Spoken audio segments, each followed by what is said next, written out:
Dear viewers, আসসালামু আলাইকুম। আমি আবার সকালে চলে এসেছি আপনাদেরকে দেখানোর জন্য সেই সাভার উপজেলার রেডিও কলোনি পর্যন্ত দেখে আপনাদের সাথে আমি শেয়ার করেছিলাম। আজকে শেয়ার করতেছি রেডিও কলোনির পর থেকে আপনারা কে কী কোথায় কী কী জিনিস পাবেন। এই যে রেডিও কলোনির একটা পাম্প, মিসেস সাহারা পাম্প পর্যন্ত আমি আপনাদেরকে দেখানোর চেষ্টা করেছিলাম। যে রাস্তা, সে রাস্তা হচ্ছে ঢাকার গাবতলী থেকে মানিকগঞ্জ আরিচা পাটুরিয়া রাস্তা, বিশ্ব রোড এক্সপ্রেস, হাইওয়ে এক্সপ্রেস এবং লোকাল লেন, খুব সুন্দর রাস্তা।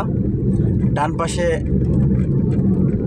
ক্যান্টনমেন্টের সীমানা, রাস্তার ডান পাশে জাস্ট ঢাকা থেকে আসতে, আর বাম পাশে রেডিও কলোনির যে বাংলাদেশ বেতারের একটা ব্রাঞ্চ, যেটা আমি গতকালকে ধামরা থেকে আপনাদেরকে দেখানোর চেষ্টা করেছিলাম। এটা সাভার উপজেলার বাংলাদেশ বেতারের একটা ব্রাঞ্চ। সামনে পাবেন জাস্ট রেডিও কলোনি থেকে 1.5 কিলোমিটার দূরেই বাংলাদেশের অনেক ভালো একটা নাম করা স্কুল বিপিএটিসি এবং Bangladesh public administration training centre, BPATC Bangladesh public administration and training centre, যেটা অনেক নাম করা একটা জায়গা। বিপিএটিসি এখানে বিসিএস ক্যাডাররা জয়েন করার পরে ট্রেনিংয়ে চলে আসে। এখান থেকে তারা ট্রেনিং নেয় 1 বছর 6 মাস, যার যেভাবে নেওয়া দরকার গভর্নমেন্টের রুলস অনুযায়ী তারা এখান থেকে ট্রেনিং নেয়। ট্রেনিং নেওয়ার পরে যার যার কর্মস্থলে শেষে চলে যায়। ভিতরে আমি দেখাবো, আমি বলেছি আপনাদেরকে আমি সারা বিশ্ব ঘুরে ঘুরে আপনাদেরকে দেখাবো। আপনারা আমার সঙ্গেই থাকবেন। আমার পেজটাকে লাইক, শেয়ার, কমেন্ট এবং সাবস্ক্রাইব করে আমাকে উৎসাহিত করবেন। বাংলাদেশ লোক প্রশাসন প্রশিক্ষণ কেন্দ্র, যেটা আমি বলতেছি সেটা এটা।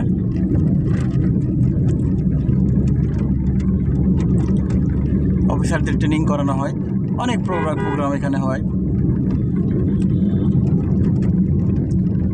ডানে একটা মিনি চিড়িয়াখানা ছিল, যেটা সেনাবাহিনী দ্বারা পরিচালিত হয়, মিনি চিড়িয়াখানা। ডান পাশে মিনি চিড়িয়াখানা, মিনি চিড়িয়াখানা। একটু পরেই সিএনবি, যে সিএনবি থেকে ডানে, সিএনবি থেকে আশুলিয়ার ভিতর দিয়ে উত্তরায় যাওয়া যায় এবং ব্রিজ, বিরুলিয়া ব্রিজ, যেটা নাম করা, যে ব্রিজটাকে একটা নদীকে যোগাযোগের মাধ্যম করেছিল ব্রিজটা, সেই ব্রিজ। তারপরে ডানে পাবেন veterinary public health and microbiology laboratory. তার একটু পরে জাহাঙ্গীরনগর ইউনিভার্সিটি, যেটা বাংলাদেশের নামকরা ইউনিভার্সিটি। 1150 একর জমির উপরে যেটা নির্মিত বাংলাদেশ পাবলিক বিশ্ববিদ্যালয়। 1966 সালে সম্ভবত, জায়গাটা আমার এখন মনে পড়তেছে না, সাপোজ টু বি 1966 সালে 1966 প্রতিষ্ঠিত হয়েছিল, যেটা জাহাঙ্গীরনগর ইউনিভার্সিটি। এই ইউনিভার্সিটিতে আমার নিজের একটা রেকর্ড আছে, যে আমি এখানে অনেকগুলো গোল্ড পেয়েছিলাম অ্যাথলেটিক্স। এই মাঠে স্বর্ণপদক পেয়েছিলাম আন্তঃবিশ্ববিদ্যালয় অ্যাথলেটিক্স কম্পিটিশন 2004 সালে। আমরা ইসলামী বিশ্ববিদ্যালয় থেকে এসেছিলাম। আমি ইসলামী বিশ্ববিদ্যালয় টিমের ক্যাপ্টেন ছিলাম, অ্যাথলেটিক্স টিমের। এই জাহাঙ্গীরনগর ইউনিভার্সিটির মেইন গেট আপনারা দেখতে থাকেন। অনেকেই যারা গ্রামে গঞ্জে থাকেন তারা দেখতে পান না, তাদেরকে দেখার সুযোগ করে দিচ্ছি আমি। পাশেই মসজিদ, জাহাঙ্গীরনগর ইউনিভার্সিটির মসজিদ, এবং ঠিক ডান পাশে শেখ হাসিনা জাতীয় যুব উন্নয়ন ইনস্টিটিউট, ঠিক জাহাঙ্গীরনগর ইউনিভার্সিটির মেন গেটের সামনেই। জাহাঙ্গীরনগর ইউনিভার্সিটির হলগুলোকে দেখানোর চেষ্টা করছি। রাস্তার সাথে যে হলগুলো আছে, আমি জাহাঙ্গীরনগর ইউনিভার্সিটির ভিতরে আমি আপনাদেরকে দেখাবো একদিন। আমার সঙ্গেই থাকবেন আপনারা। অনেকেই যারা ঢাকায় কোনোদিন আসেন নাই বা ইউনিভার্সিটি দেখেন নাই, তারা আমার পেজটাকে ধারাবাহিকভাবে দেখতে থাকবেন। আমি সারা ওয়ার্ল্ড, আল্লাহ যদি বাঁচা রাখে, সারা বিশ্ব আপনাদেরকে দেখানোর প্ল্যান করেছি। আস্তে আস্তে প্রতিদিন দেখাবো। জাহাঙ্গীরনগরের সীমানা এখনও শেষ হয়নি। জাহাঙ্গীরনগরের প্রান্তিক গেট এটা আরেকটা গেট, যেটা চুয়াডাঙ্গা থেকে 198 কিলোমিটার এবং রংপুর থেকে 275 কিলোমিটার। জাহাঙ্গীরনগরের প্রান্তিক গেট। রাস্তার পাশে অনেক হোটেল রেস্টুরেন্টরা খাওয়া দাওয়া করে, লাঞ্চ করে, ব্রেকফাস্ট করে, ডিনার করে। বাইরের জন্য মানুষও খেতে পারে, অসুবিধা নাই। তারপরে সামনেই 20 মাইল, যেটা জাহাঙ্গীরনগর ইউনিভার্সিটির সীমানা শেষের দিকে 20 মাইল। এদিক দিয়ে ইপিজেডও যাওয়া যায়, এদিক দিয়ে রংপুরে যাওয়া যায়। অনেক ডিস্ট্রিক্টে যাওয়ার রাস্তা, এটা উত্তরবঙ্গ রাস্তা বলা যায়। এই যে জাহাঙ্গীরনগর ইউনিভার্সিটির 20 মাইল নামক বাস স্টপেজ। টাঙ্গাইল যেখান থেকে 69 kilometre, Sirajganj 112 kilometre, Pabna 133 kilometre দূরে। ডানে কিন্তু সেনাবাহিনীর ক্যান্টনমেন্ট, সাভার ক্যান্টনমেন্ট নামে পরিচিত। এটা কিন্তু অনেক বড় সীমানা নিয়ে, যেটা Savar bus stand, Savar radio colony থেকে শুরু করে প্রায় মাঝে কিছু ইনস্টিটিউট আছে, বাকিটা সবই কিন্তু সেনাবাহিনীর সীমানা। বামে আমি একটা নতুন সেনাবাহিনীর নতুন একটা বিল্ডিং দেখাতে চাই, যেটা নতুন করেছে, খুব সুন্দর একটা বিল্ডিং, সিএমপি।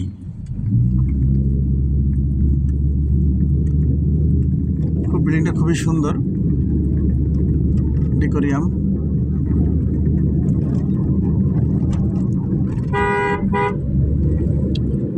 এখনো কিন্তু আমরা ডান পাশে কিন্তু সেনাবাহিনীদের এলাকা নিয়ে যাচ্ছি, সাভার ক্যান্টনমেন্ট।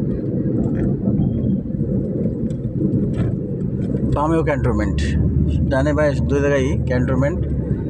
এই যে বাম পাশে একটা ক্যান্টনমেন্টের সামনে একটা মসজিদও আছে, অনেকে নামাজ পড়তে পারেন এখানে। দূর দূরান্ত থেকে এসে গাড়ি পার্কিং করে গাড়ি থামায় নামাজ পড়ে। সামনে পাবেন Savar cantonment school, college and MIST university, যেটা সেনাবাহিনী দ্বারা নিয়ন্ত্রিত হয়। আপনারা এখানে পড়াশোনার সুযোগও পেতে পারেন। যেটা সাভার সেনানিবাস, বীরশ্রেষ্ঠ শহীদ মুন্সি আব্দুর রব গেট সেনাবাহিনীর। এটা একটা গেট, এন্ট্রি গেট ক্যান্টনমেন্টের ভিতরে। Savar cantonment public school and college, বামেও তাদের স্কুল অ্যান্ড কলেজ, এবং MIST ইউনিভার্সিটি, এটা BBA করানো হয় এখানে। আমরা যারা পড়তে আগ্রহী তারা যোগাযোগ করতে পারেন, তাদের ওয়েবসাইটে দেখতে পারেন, ঢুকতে পারেন, দেখতে পারেন, দেখে যোগাযোগ করতে পারেন। জাস্ট নবীনগর থেকে 2 কিলোমিটার আগে, খুব সুন্দর লোকেশন, পজিশন, বিশ্ব রোডের সাথে ইউনিভার্সিটিটা। এরপরেই সাভার একটা জিনিস দেখাবো, সাভার গলফ ক্লাব। সেটা বাংলাদেশের ভিতরে অন্যতম একটা দৃষ্টিনন্দিত স্পট, যেটা সাভার গলফ ক্লাব।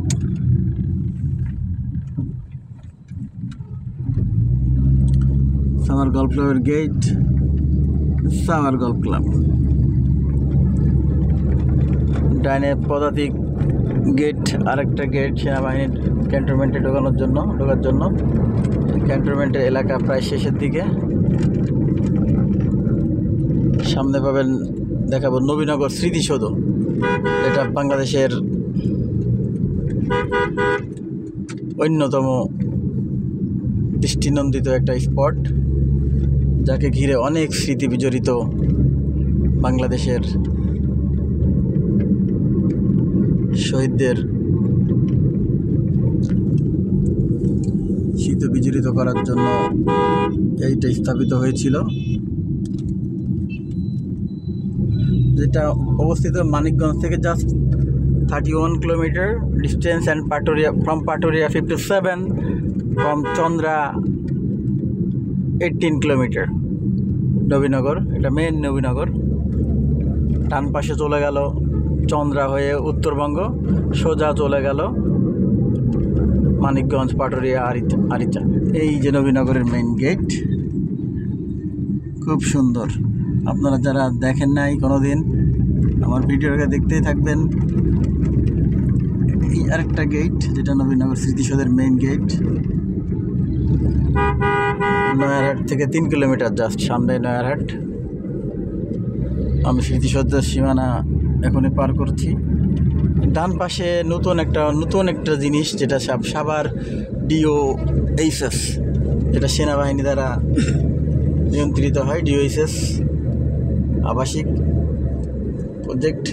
এটা নিরিবিলি বাস স্টপেজ, জাস্ট নবীনগর থেকে 1/2 কিলোমিটার, ধুলিভিটা 4 কিলো এখান থেকে, আরিচা 52 কিলোমিটার, ধামরাই 3 কিলোমিটার। আর আমি গতকালকেও বলেছিলাম এই রাস্তার রাজা সেলফি এবং নীলাচল তাদের, এবং গুলিস্তান ধামরাই নামে একটা লোকাল গাড়িও চলে। তাই সে রাজা না, সেলফিটা হচ্ছে রাজা। সে ডোন্ট কেয়ার, কাকে কেয়ার করে না, সুন্দরভাবে চালায়, দ্রুত চালায়, সার্ভিস, প্যাসেঞ্জার সার্ভিস গাড়ি। তারপরেই আমি পেয়ে যাব গণস্বাস্থ্য বিশ্ববিদ্যালয়।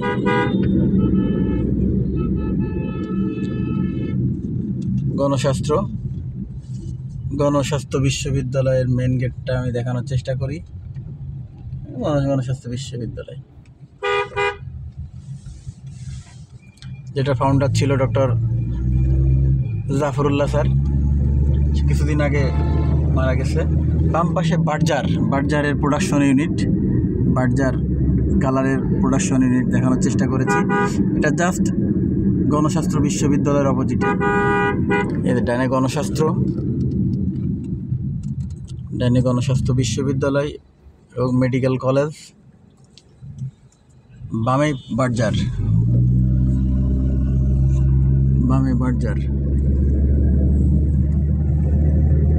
গণস্বাস্থ্য মেডিকেল কলেজের সাইনবোর্ডটা আমি আপনাদেরকে দেখানোর চেষ্টা করেছি।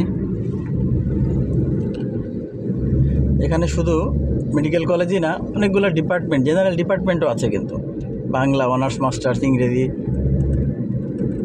ফিজিক্স, কেমিস্ট্রি, ম্যাথ, বায়োলজি, অনেকগুলো আছে। আপনারা গুগল থেকে আপনারা দেখে নিতে পারবেন। তারপরে চলে আসছি বেলতলা নামক বাস স্টপেজ।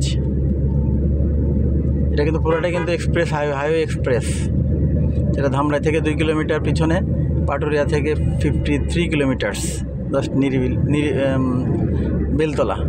বেলতলার পাশে একটা ভালো অর্গানাইজিং ফ্যাক্টরি, সেটা হচ্ছে যে স্টার্লিং গ্রুপ, একটা garment, Sterling denim, Sterling laundry, Sterling jeans, Sterling knit. একটা ভালো একটা কোম্পানি, বাংলাদেশের প্রেক্ষাপটে এক্সপোর্ট ওরিয়েন্টেড গার্মেন্টস ইন্ডাস্ট্রি। এটা জাস্ট নয়ারহাটেই অবস্থিত। আপনারা যারা গার্মেন্টস ইন্ডাস্ট্রিতে কাজ করেন তারা দেখতে পারবেন, তারা বুঝতে পারবেন স্টার্লিং গ্রুপের একটা ফ্যাক্টরি এখানে। আমি আপনাদেরকে লোকাল লেনে ঢুকেছি, লোকাল লেনও দেখানোর চেষ্টা করছি। ডান পাশ দিয়ে হাইওয়ে এক্সপ্রেস চলে গেছে, জাস্ট গাড়ির গ্যাস নেওয়ার জন্য লোকাল লেনে ঢুকেছি, এবং আপনাদেরকে দেখানোর জন্য মূলত, এবং গ্যাস নেওয়ার জন্যই। এক ঢিলে 2 ভাগে মারার জন্য। আপনার সঙ্গে থাকবেন, আমার পেজটাকে লাইক, শেয়ার, কমেন্ট এবং সাবস্ক্রাইব করে আমাকে উৎসাহিত করার চেষ্টা করবেন।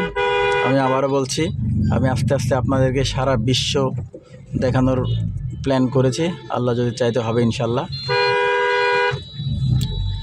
তারপরে জাস্ট নিটার, এবং ডান পাশে নিটার এবং লেদার ইঞ্জিনিয়ারিং একটা ইউনিট এখানে আছে। চামড়া গবেষণা ইনস্টিটিউট, BCSIR এর একটা বিজ্ঞান ও প্রযুক্তি মন্ত্রণালয়ের আন্ডারে।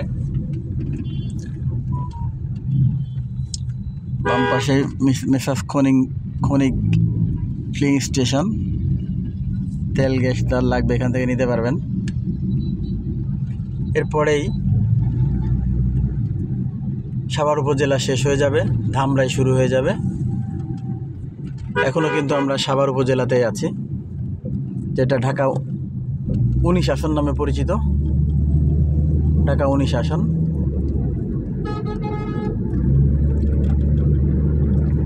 এই যে এখন এই বংশী নদীর উপর উঠলেই কিন্তু আমরা ধামরাই উপজেলায় প্রবেশ করব। এখন আমরা স্টিল ওয়ার ইন সাভার উপজেলা। সুন্দর মনোরম পরিবেশ, দেখতেই থাকেন।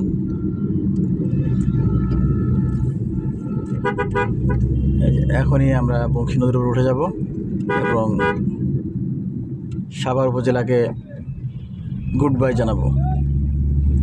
গুড বাই সাভার উপজেলা, গুড বাই ঢাকা 19 আসন। সবাই ভালো থাকবেন, সুস্থ থাকবেন। আসসালামু আলাইকুম।